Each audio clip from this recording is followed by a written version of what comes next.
Shalom saudara-saudara, kembali bertemu dengan saya Pendeta Royal Purba menyapa sahabat-sahabat excellent. Hari ini kita akan menerima satu perenungan dengan judul yang dahsyat dan pastinya memberkati kita. Saya berikan judulnya Kabot versus Ikabot. Apa yang dimaksud dengan kabot, Bapak Ibu sahabat-sahabat excellent?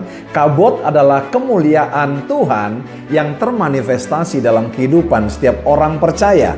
Berarti kalau kabot kemuliaan, berarti ikabot adalah tanpa kemuliaan. Doksa bahasa Yunaninya saudaraku yang kasih, arti yang sesungguhnya adalah keberbobotan. Banyak orang-orang menjaga keberbobotan hidup saudaraku yang kasih lewat olahraga, pembentukan saudaraku yang kasih tubuh yang luar biasa, atau mengatur kata-kata yang sedikit berkarisma.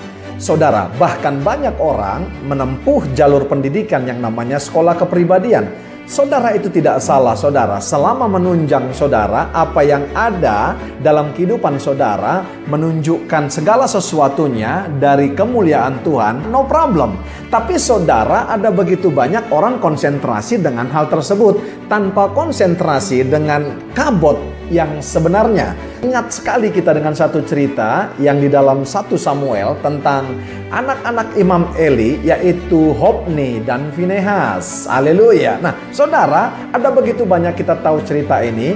Dan saudara, bagaimana mereka sebenarnya, kalau saya katakan mereka adalah orang-orang yang dipercayakan hal yang dahsyat di Shilo, tapi mereka salah gunakan saudara. Dan pada akhirnya ketika bangsa Israel berperang, maka tabut itu berpindah kepada orang Filistin. Waktu mereka kalah, mereka menjerit saudara, mereka kembali ke Shilo membawa tabut itu saudara. Ada 2 catatan saya. Yang pertama, mereka saudara bersemangat, powerful saudara. Yang kedua, orang-orang Filistin untuk sementara waktu mereka ketakutan. Tapi tahukah saudara, di tengah peperangan saudara, ribuan orang Israel mati saudara. Bahkan puluhan ribu akhirnya mereka mati saudara, tahap kedua peperangan mereka. Dan paling mengerikan saudara, tabut Allah berpindah kepada mereka. Pada saat itu Alkitab berkata, 1 Samuel 4 ayat yang ke-21 sampai 22 dikatakan begini.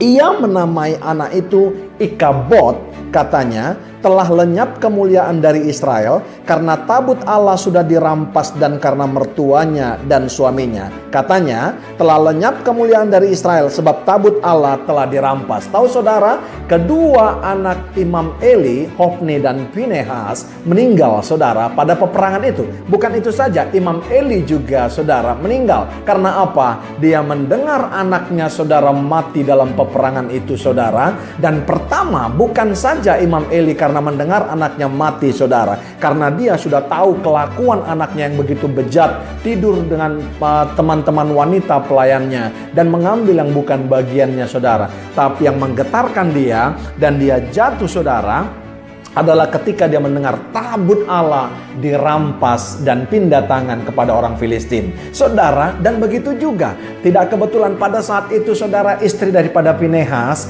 yaitu hamil tua dan dia melahirkan anak. Makanya anaknya disebut dan dinamai Ikabot. Telah lenyap kemuliaan dari Israel sebab tabut Allah telah dirampas. Saudaraku yang kasih, ternyata bukan tabut Allahnya saudaraku yang kasih yang harus digadang-gadang. Yes, tabut Allah itu melambangkan kehadiran Tuhan, bagaimana Tuhan bermanifestasi, berkarya kepada orang, saudaraku yang kasih, yang tetap konsisten, saudara, mempertahankan tabut dan mesbah dalam hidupnya. Kapan kita kehilangan kemuliaan, menjadi orang-orang yang ikabot dan tidak berbobot lagi? Yang pertama saya lihat, ketika tidak lagi menghadirkan tabut dan mesbah Allah di rumah kita dan di hidup kita pribadi, labas pribadi. Ada begitu banyak orang ketika bangun rumah, Bapak Ibu yang kasih, jago banget membuat yang namanya kamar doa. Haleluya. Tapi tahukah saudara, Seiring waktu berjalan, ada kalanya kamar doa dan ruang doa itu, saudara, prayer room itu beralih fungsi menjadi karaoke room, saudara. Kenapa? Nggak pernah lagi dipakai doa dengan alasan, wah teman-teman saya datang sekarang nggak muat lagi kamarnya, maka kami besarkan. Karena karaoke room, saudara, dengan prayer room, saudara, itu berdampingan, maka disatukan. Saudara, nggak ada lagi mesbah di rumah kita, saudara. Yang pertama saya katakan, saudara, mesbah dan tabut tidak ada lagi hadir dalam kehidupan kita orang-orang percaya. Yang kedua saya catat, kita tidak lagi menjaga bobot yang dianugerahkan Tuhan kepada kita. Hofni dan Pinehas, saudara, diangkat Tuhan menjadi imam yang luar biasa, menjadi pelayan yang dahsyat, dipercayakan hal yang dahsyat, tapi mereka membawa dirinya untuk menjadi rendah dan menjadi orang yang tidak berbobot dengan mengambil yang bukan menjadi bagiannya dan tidur dengan wanita-wanita sesama pelayan mereka. Itu saya katakan rendahan, karena Tuhan sudah memberikan harta yang dahsyat dan luar biasa, tapi mereka tidak menghargai. Yang ketiga saya catat, waktu tidak lagi bertanggung jawab dan menghargai panggilan yang Tuhan percayakan kepada kita. Panggilan kita, passion kita, saudara, harus dihargai. Seberapa besar pun itu, saudara, di domain manapun Tuhan menempatkan engkau, hargai, saudaraku yang kasih. Maka saya pastikan, saudara, engkau tetap menjadi orang yang berbobot dan orang melihat kemuliaan Tuhan ada dalam kehidupanmu karena mengerjakannya dengan etos dan ciri orang-orang yang layak disebut mulia. Yang keempat saya catat, waktu kita berfokus kepada keuntungan pribadi yang tidak sebanding seharusnya dengan berkat-berkat Tuhan yang kita terima kalau kita mempertahankan kabot dan kemuliaan itu. Haleluya. 4 hal ini jangan sampai hilang dalam kehidupan kita, supaya kita tetap menjadi orang-orang percaya yang kabot, bukan ikabot. Menjadi orang yang berbobot adalah anugerah Tuhan, tapi kehilangan keberbobotan atau kemuliaan itu adalah keputusan setiap kita orang-orang yang percaya. Dari saya, Pendeta Royal Purba, buat sahabat-sahabat excellent.